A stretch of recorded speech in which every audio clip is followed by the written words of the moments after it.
Hi, it's Kathleen from Bailey Academy, mom of 5, homeschooling 3 of them, ages 9, 11, and 15. Today I'm joining a collab with Devine from Common the Chaos Homeschool and Shauna from Homegrown Homeschool.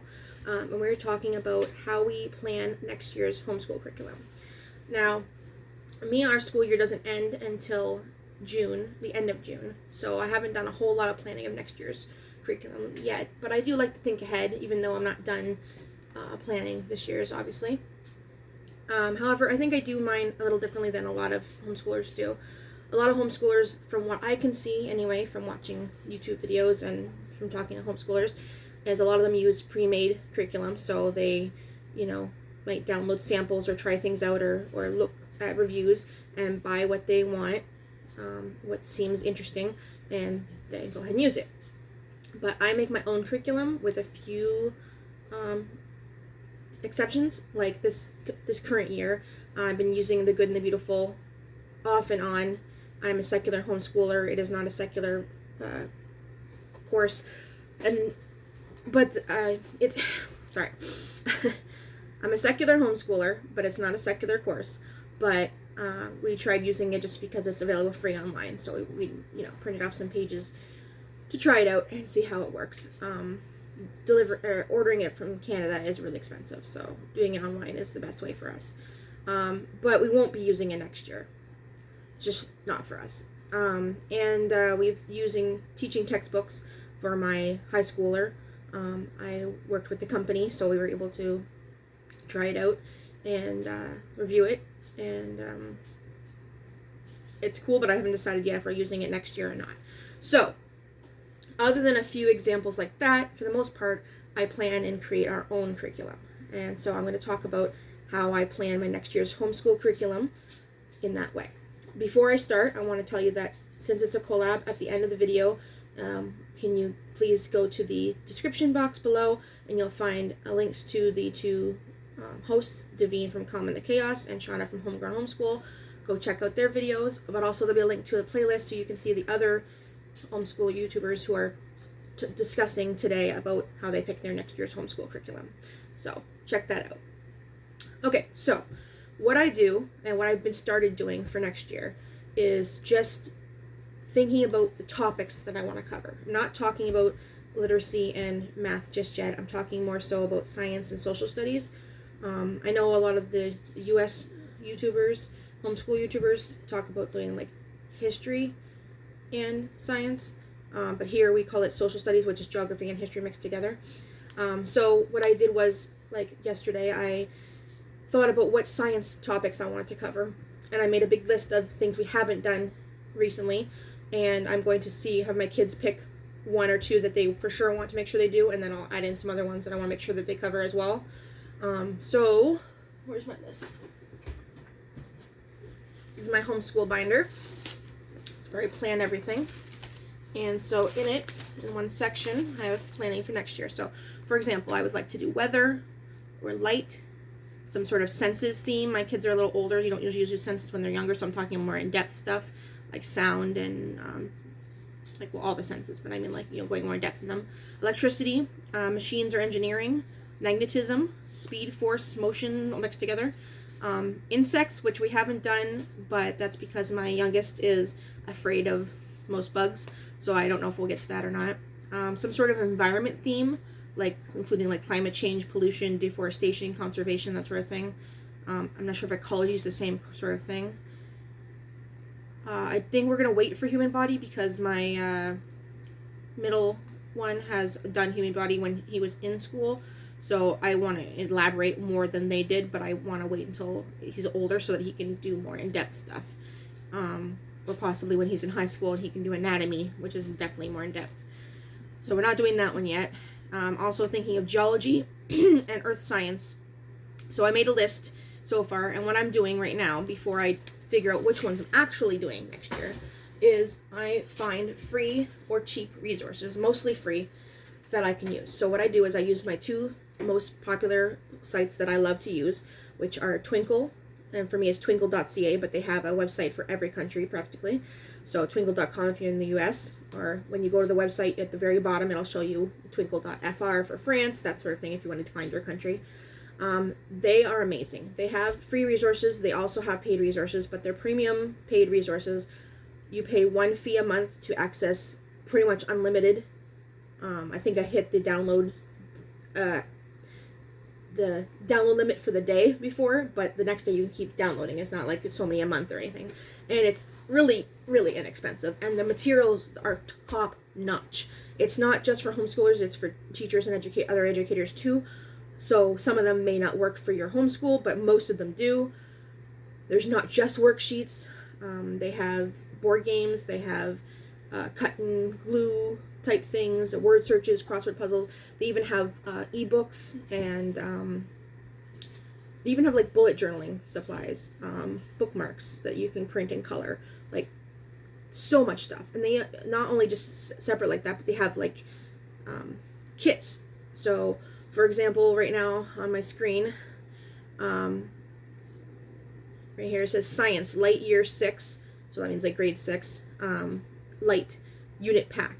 So it comes with a whole bunch of resources, both like things to print out to put on your, if you had a bulletin board that said Light, PowerPoints, plans of what to, if you wanted to follow it, of what to teach when, worksheets, photographs, posters, all kinds of stuff, all on Light, and you download it with one click of a button.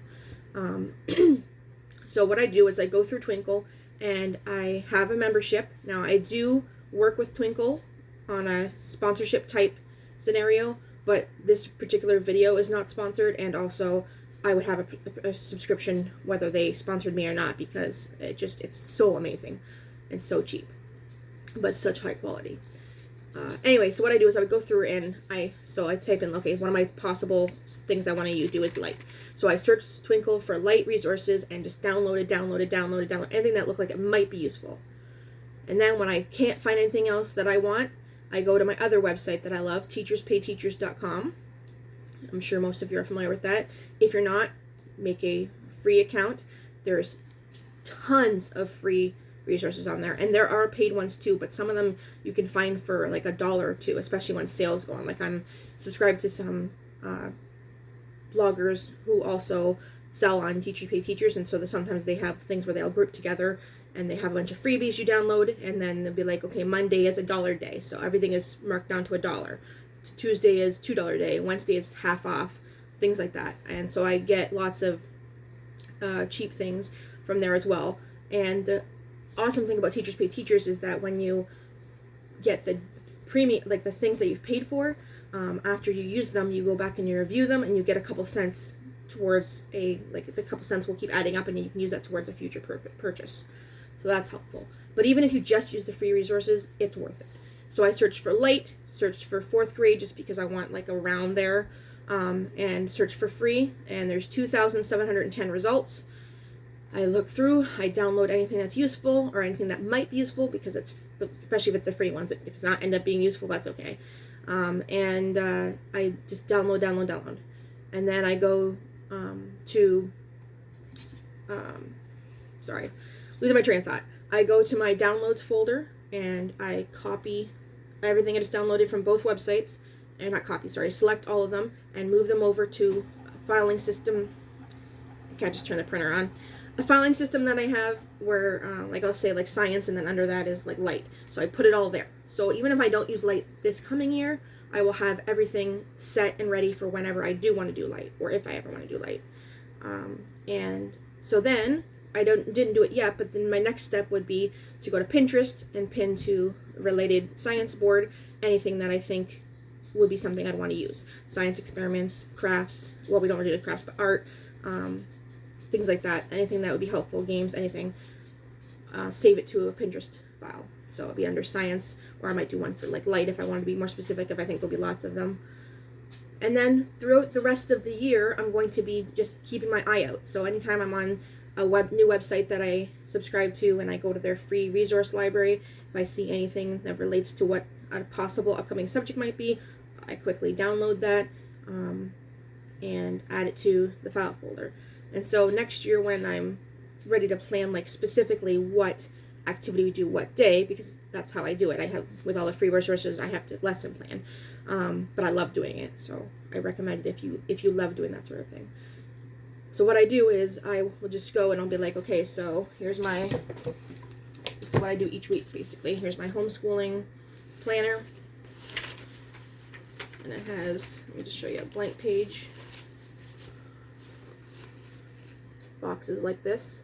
So I write, well, the way I do it is, since I have 3 kids, is I write my one child here, my second child here. These are the family subjects. And then I use these ones to merge the high schooler subjects over on. So if she has more than 4, I just like, this one can be more than 1. And then I plan each thing. Kind of script scratch, but you can kind of see. Just for me to read. So what I would do is I would look through them and be like, okay, well, these light, say I would decide to do light for science for a month. It's basically like my own unit study, except it's just for science. I don't incorporate everything with it. I need to stop saying don't I? Sorry. What I do is I plan, I'm like, okay, well, we needed an introduction to light first, so I find something that's more like an introduction. I add like YouTube videos. I'll save those to my save for later list when I find things that will match my topics too, and then I can find them in my library even usually. So I'll be like, okay, we're gonna watch this YouTube video or this documentary on light this day, and we're going to do this worksheet this day. We're going to do 6 science experiment this day, and I actually plan each of those things. But for right now, just planning next year's curriculum, like I said, I just pick science things. I will also be choosing social studies topics. This year we did around the world, and since we did a continent every month, so since there was a couple extra months, we are doing like medieval times and something else, I forget at the moment. So I'm going to plan what our social studies are doing for next year. So we're going to focus more on history because we did mostly geography this year, and I don't think they know a lot of history. So we're going to do more of that sort of thing. So I'm going to come up with topics, and then for all the topics, not just the ones I plan to do, I'm going to research, download, save, pin, and give myself a big resource library of my own that I have that I can use. And that way when it's time to pick them and I can decide them, I don't have to. I can do some smaller things like get books from the library and stuff like that, but I have most of it already ready to go. Now for literacy, which I know some of you call language arts or English, we call it literacy here. Same idea though. I need to think about what I did this current year, and decide if I want to do it or something similar or something completely different. So I haven't decided that yet. What we're doing this year is Monday's grammar day, Tuesday's vocab or spelling, depending on which kid it is. Wednesday is writing, Thursday is reading or reading comprehension. Oh, we got a visitor. We got a visitor. Hello, thank you. Keep going. And then Friday we do different stuff on Friday, so that's different. But I don't know if I feel like they're getting enough just doing like a grammar sheet a day on Mondays only. So I think I might do that differently. So I'm going to be researching. I'll probably just do the same sort of thing where, like, say this month we focus on poetry and this month we focus on grammar and stuff like that. Or I might just do the same thing but just give them more work, or at least the older one more work. I haven't decided yet. What I basically do is I watch homeschool YouTubers, see what they're doing, research different topics, and look up free resources. And again, I have a whole file folder full of literacy, and under literacy is poetry, writing, reading comprehension, vocabulary, spelling, etc. So that I already have resources I can look through. So if I don't decide to use a free or cheap homeschool curriculum or even workbooks of some kind, then I know I have stuff and I can plan it myself. So I just started thinking about next year, because to me, this is only March and June, rest of March, April, May, June. So it's still far away from me, but I do want to make sure that I get started on it. So right now I'm just in the research and thinking stages, and then downloading stages, and then I will be in the more final decisions and sort of thing. That's for my 2 grade schoolers. For my high schooler, she's made a list of topics she would like to do next year, and I'm doing the same sort of thing. So she's like, I might want to do oceanography, guitar. Do I want to do Latin again? So I'm going to start finding resources, and for her using more, I might try to do more curriculum because it's harder to do high school, but I've definitely made my own curriculum for high school as well. For example, she did mythology last semester. I found a online mythology textbook, and we did just parts of that. We didn't like read heavily from the textbook, but I'd figured out myself, and I'd find free resources on those websites that I was talking about and other places, and just books from the library, and just added it in, and I create my own curriculum. Now that does take me a lot of time. You can't do that if you work from home, or work at all, or if you have lots of young children, probably be a lot harder. My youngest is 9, so I can do this. But as I mentioned in one of my last videos about how homeschooling turned out to be great for my mental health, it gives me something to do with my time, which makes my mental health better, because I'm not just sitting there depressed because I can't work and because I can't do anything, and so it gives me something to focus on. So while doing it this way may not be for everybody, it's for me. I'm just trying to think if there's anything else I wanted to say about how I plan my next year's curriculum. I think overall, just like a recap, researching what other people do, watching homeschool YouTubers, reading blogs about planning next year's curriculum, but seeing like walkthroughs from other people. But for the most part, our budget doesn't allow me to buy large curriculums like that.